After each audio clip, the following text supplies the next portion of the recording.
Hello everyone. I wanted to place this trigger warning in front of all of my videos for this series because it has to do with teen suicide and the attempt of suicide in general. If this is something that is triggering to you, please enjoy one of my other series. This one can get pretty heavy due to the content. So I do want you guys to be aware of that. I also want you guys to know that you are loved, you are enough, and you matter. If you are ever feeling that way, in a suicidal way or depressed or something like that, please get out there and get help. It's not about pride. To just put that, you've got to put that away. If you are having a rough time, talk to somebody, talk to family, talk to a friend, talk to just a random stranger at the bus stop or something. You know, sometimes it's easier to get off your chest what you're feeling with someone you don't even know compared to someone that's family or friends, just because you don't have to worry about how they're going to think about you or anything like that. You gotta get those feelings out. I've got a couple of numbers here for those that may feel the way that they might be feeling. The purpose of this entire series is to bring awareness to teen suicide and suicide in general. So I do want to give you guys a couple of numbers. The first one, it's pretty simple. It's only 3 numbers. Call 988. If you feel that your needs won't be met from a regular hotline because you might be a member of the LGBTQ plus community, another number that you can call is 866-488-7386. Stay safe, love each other, and help those in need. The world is better with you in it. Thank you. Now enjoy the episode.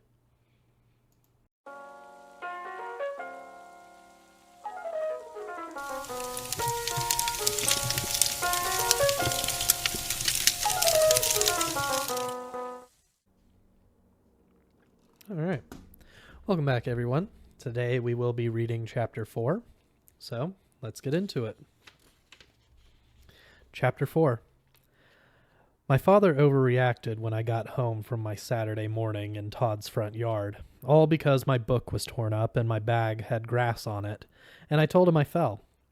He dragged Mom out of bed and hauled us to the emergency room to have my bad hip checked out, and my ribs and arm and leg and whatever else he could think of asking them to examine. Fell. I just fell. Fell down. Mom didn't say much. Ate a pack of peanuts for breakfast, and somewhere between the 4th X-ray and the orthopedic consultation, she left for the bank to catch up on some work while nobody could interrupt. I fell down. I just fell down, but Dad had to have X-rays, and Mom left. After Dad and I got home with a prescription for really strong aspirin, something for my stomach so I could take the aspirin, and a diagnosis of multiple bruises, Dad told me I had to stay home for the next week. I fell down. Just a fall. A little fall. X-rays. I tried to argue, but it did no good. I was there, trapped in the house with Dad, JB the homicidal ghost, the football rug, and sometimes, late at night or early in the morning, Mom. Use the time, I told myself Wednesday afternoon, repeating something the hand Nazi from Carter had told me over and over again. No such thing as downtime if you use it to get stronger. Time.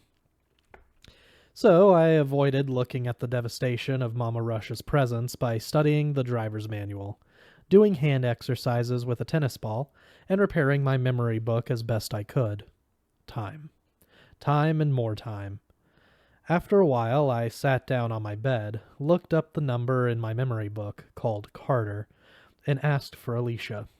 She was in occupational therapy and couldn't come to the phone. Time. Hank was seeing the shrink, and Joey had been discharged. No forwarding number. His parents wanted him to go back to his real life. Probably didn't want him talking to the kid who shot himself. Me. If I shot myself. Whatever. Time. When I got to talk to Hank, I'd ask him about Joey's number. I had to dig out a school directory to look up numbers from people I knew before. People other than Todd, anyway. Guys from football, guys from the golf team. The first one I tried was Cary Brandt. Time. I used to know him from golf. I used to like him. At least I thought I did, and I wasn't nervous. Time. Not nervous at all. I made myself quit rocking on the bed. The phone rang 3 times before a guy answered with, "Love Shack. May I take a reservation?" "Time," I blurted, coughed really fast, shook my head. Hello? Carrie? Silence. A lot of silence. Then, "Hatch? Is that you?" Surprised, but mean sounding too, not friendly. I coughed again. "Yeah, I just... What are you doing calling me?" A snort, kind of like a laugh. "Don't waste my time." I just sat there holding the phone. I didn't have a clue what to say, but I didn't have to say anything because Carrie hung up. Okay. I took a deep breath. So guys from school didn't visit me, and now one of them didn't want to talk to me. But that was just one person. I looked up another name. Just one person. A guy I knew from football. I punched the number. Got it wrong. Stopped. Took another deep breath and punched it again. Just one person. Just one. This time, a woman answered. "Hello?" Person 1. "Hello?" Another breath, but a fast one.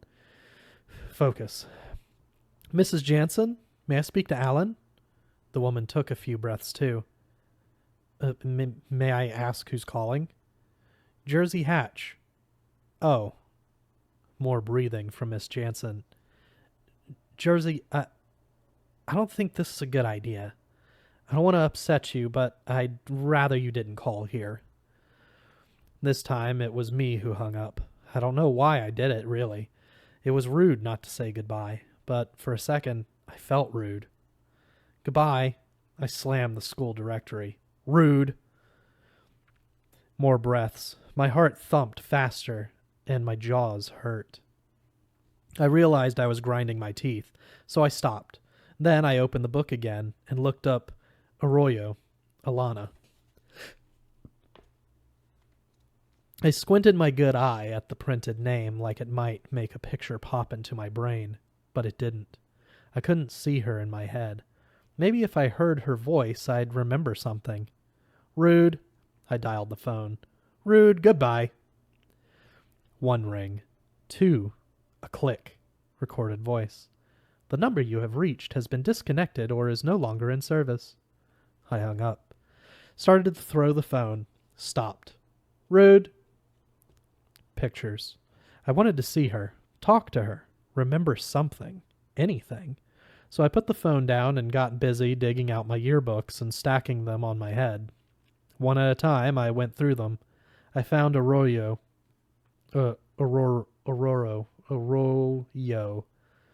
Alana, in the last 3.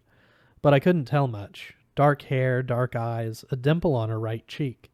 She looked Spanish or Egyptian or something exotic.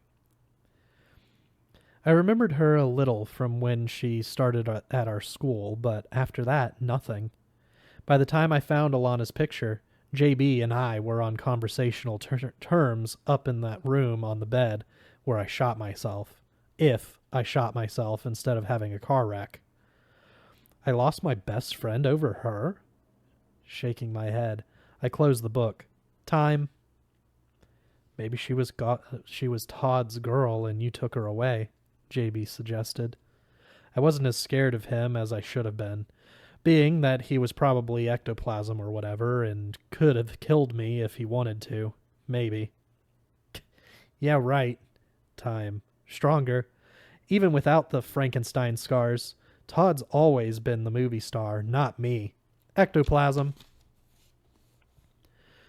You're talking worse. Those calls made you upset and you're not focusing, so you're worse. Am not. Ectoplasm. Don't say ectoplasm. Ectoplasm. See, getting worse. It's harder in the real world. Time. They said it would be. Therapists, I mean, more pressure. Time. Didn't say ectoplasm. It wasn't easy. JB made a snort noise in my head. Maybe you went out with Alana and ignored Todd, and he got mad about it. Todd? Jealous? Ectoplasm. Ectoplasm. Ectoplasm.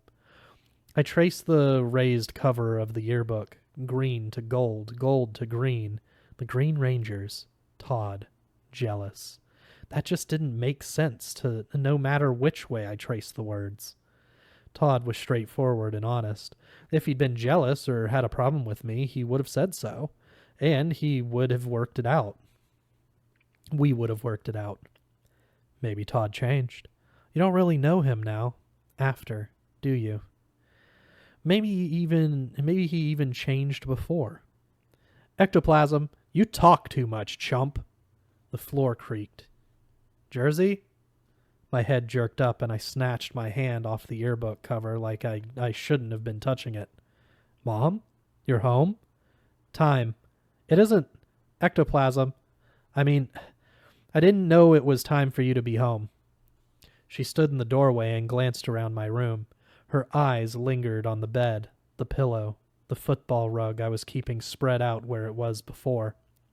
She seemed to be studying everything but me. Who are you talking to? Myself, I guess. Bored, looking up faces in the yearbook and stuff. I felt like a big idiot. And I couldn't tell her about JB. No way. Besides, the ghost seemed to have taken off the minute she made a noise. Where's your father? She glanced around the room again, like Dad might be hiding somewhere in a corner. I think he went to the grocery store. Something about getting a bunch of boy food, easy food, for after he starts back to work next week. Mom jerked like I had hit her. Did he actually say he was going back to work next week and leaving you here alone? I didn't write it down. I had made a big mistake here and I had no clue what it was.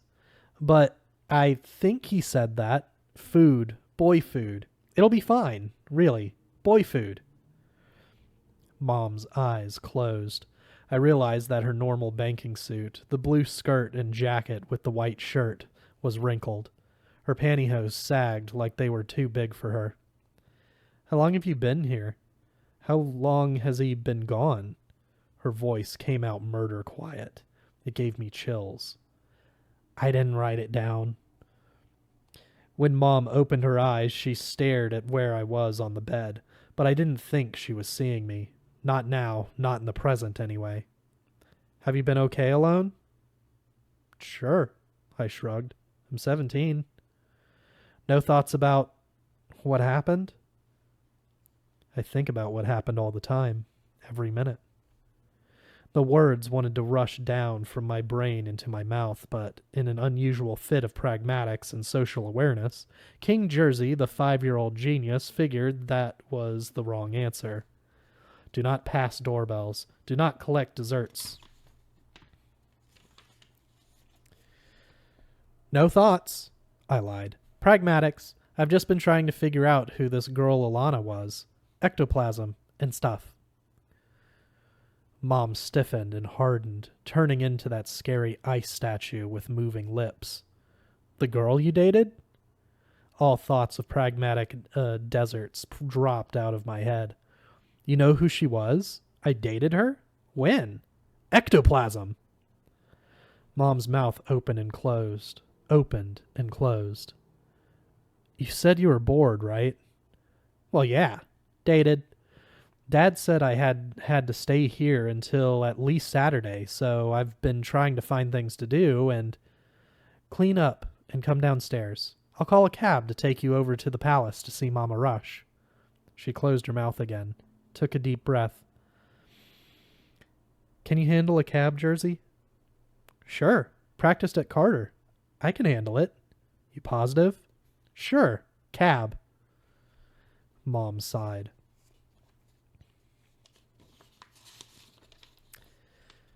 Pay the driver. Pay the driver. I could do easy math. I could count change and money and stuff if I remembered to pay the driver. If I walked off and forgot, he'd call the police and send me to jail. Pay the driver. I clung to my memory book and the bills Mom had given me. The plastic bag with Mama Rush's presents felt heavy on my weak wrist. Don't forget to pay the driver. Jail. Don't forget to keep enough money to get home. Jail. Don't forget to pay the driver. The taxi pulled slowly to a stop beside a long sidewalk.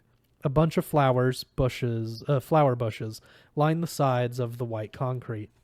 Pay the driver. Pay the driver, I echoed as I got out of the cab. The present bag smacked my leg. The cabbie, who had hair redder than apples and strawberries, couldn't quit staring at me as I forgot how much to pay him and just held out my fistful of money. His eyes went from my scars to the money, from the money to my scars. He glanced once at my weak limp side, once at the memory book tucked under my bad arm, and once at the plastic bag full of presents looped around my bad wrist. Then he took the cash, tumbled through it, and started to put it in his pocket. He stopped, gave me a guilty look, thumbled through the bills again, and handed me some of the money back. For the ride home, he said. Pay the driver, I nodded, grateful, mad I forgot to keep some on my own. Thanks. The guy sighed and shook his head before he pulled away. I crammed the money in my pocket. When I turned around and gave the place a good look, the palace reminded me a lot of a hospital, even though commercials said it offered the latest in independent living for seniors. It was sad that I had seen those ads so many times I remembered them word for word. Must have taken at least 1,000 times. White walls, white floors, but at least the palace had carpet. The carpet was royal blue, just like on television. When I turned my head a little, I could see it through the open front doors. I limped up the flower bush walkway, passing between brick columns topped by gold lions. My left foot dragged along as usual, bumping every crack in the concrete. My left arm felt tight against my belly as I worked not to drop the present bag. Stupid arm always tightened up when I was nervous.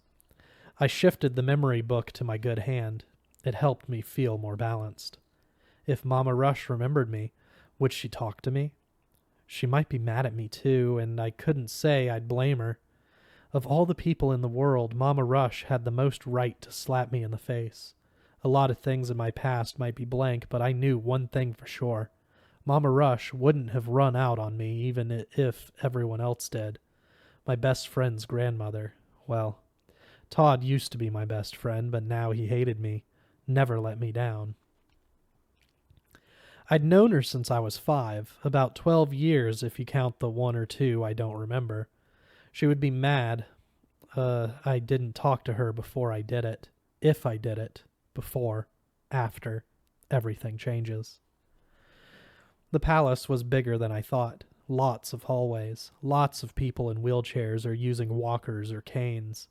The blue rug made squishy, scrunchy sounds as I walked, and the whole place smelled like cleaner and muscle rub. I started to sweat.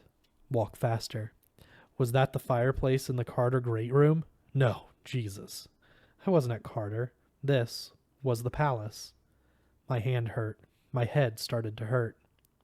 I turned another corner. People sitting in doorways, staring out at me.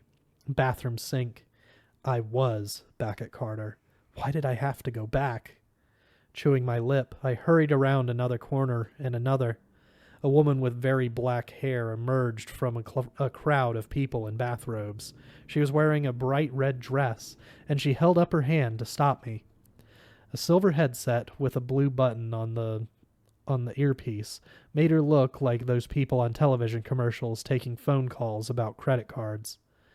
I couldn't help noticing the button was the same shade of blue as the carpet, but I didn't think it had anything to do with credit cards. "May I help you?" she asked. Perky. Definitely perky. Her name tag said Miki Shansu, residential director. Her smile said, "You're some kind of thief or murderer, aren't you?" "No," I answered without being able to stop myself. "Thief or murderer. Credit card blue." This wasn't Carter. It wasn't. Miki Shansu, residential director, stared at me, mouth slightly open. Like the cabbie, her eyes went from scar to my weak side and back to the scars. Her right hand twitched as she lifted it toward the credit card button on her headset. "I came to see Mama Rush," I blurted before the woman could push the button. It might bring a bunch of guys with guns or something. "Guns?" I echoed helplessly. "No, wait. Credit cards. Royal blue."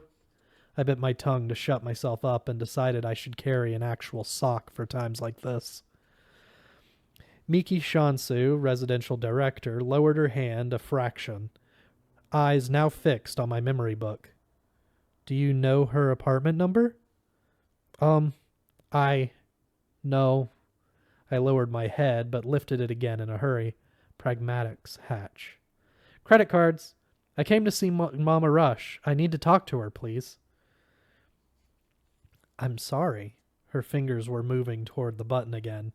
"Without an apartment number, you can't visit a resident. You'll have to leave and come back when you know it." "Please?" My face heated up, part anger, part frustration. I've got to talk to her to see if she remembers me, to find out if she's mad at me. It's the first number on my list, and the second number's already blown to hell. Oops, sorry, I cursed. "Desert credit cards.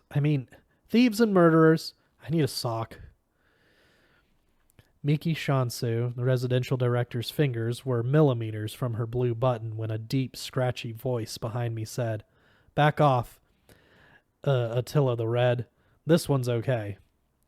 The woman with the headset frowned, but she once more lowered her hand. Without comment, she strode away, probably to find some other thief, murderer, credit card fiend. I turned around. Mama Rush was sitting behind me on a bright purple mobility scooter. Her right hand rested on the controls, and she had a half-smoked, stubbed-out cigarette in her left hand. "You finally got around to showing up, huh?" Her voice rasped like an old movie actress, but her fuzzy white hair and bowling pin shape didn't look so Hollywood. She had big black eyes, huge eyes, framed by gold-rimmed glasses, and when she blinked at me, I knew I was supposed to answer. No, credit cards." I fidgeted, clutched my memory book. Mama Rush's lips were as red as that blue button woman's dress had been, and when she smiled, she looked friendlier. The smile vanished as quickly as it came, and the grumpy old general on the purple scooter returned. I adored her.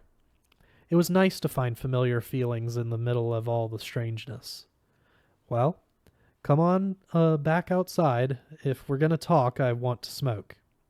She rubbed knobby fingers over her chin. Her gold and green robes whispered with the scooter's movement, and the scooter barely made any noise at all. Just the softest hum against the royal blue carpet. I followed as fast as I could, noticing that I could still smell her. Smoke and apples, and something spicy I couldn't name. Except it lingered, even if she left. Just like before. When I was little, I used to think she followed Todd and me everywhere we went. Smoke and apples. Something hadn't changed. Thank God. Something was the same. "Apples," I muttered, as we headed outside doors that swung open without us having to push a button or anything. Mama Rush was here, and she was on a purple scooter, and she was driving to a patio with lots of metal tables and metal chairs and stand-up ashtrays. "Slow down, Apple boy," she called over her shoulder. I could see her big eyes in the rearview mirror of the scooter. "The way you're hopping, you're gonna fall." I did what she said. She was right, too. King Jersey, the apple boy, was about to fall right on his ugly freak face. Slower, slower. Balance check. The present bag crunched and rattled as it swung back and forth. Slow, slow, slow steps over to the metal table Mama Rush had picked. She parked her scooter with a jerk, switched it off, eased up from the seat, and stood. By that time, I had reached the table. All I could do was stare at her, Mama Rush. I was really looking at her, and so far, she was talking to me. "Go on," she finally said, pointing her unlit cigarette at one of the metal chairs. "Sit." I put the memory book on the metal mesh of the table, started to sit, and remembered the bag. "Here." I thrust out my bag dangling from my wrist. "I made you some presents. Only, I think some of them are broken. Apples. I fell on them and they got banged on my leg and stuff, and I haven't looked, and I know. Lisa told me." Mama Rush sighed, tucked her cigarette behind her left ear, and worked at untying the bag from my wrist. She had long fingers like Lisa, and her skin was the same perfect ebony, smooth and silky looking, except it had a few wrinkles. Funny, I always thought Todd looked more like her than Lisa did. But that was before, and this was after, and lots of things had changed. "After," I muttered. "Credit card apples." Mama Rush finished untying the bag and put it on the table. She didn't react to what I said, not even a glance up to stare at my scars or anything. Instead, she yanked her cigarette out from behind her ear, fished a lighter out of her pocket, and settled herself in a chair. The green and gold robes cascaded like a waterfall between the arms and the seat. "Well, we'll see what's salvageable, you and me. Now sit down like I said, boy." "Waterfall," I said, and I sat. That's it for Chapter 4. We'll see you guys next week with Chapter 5.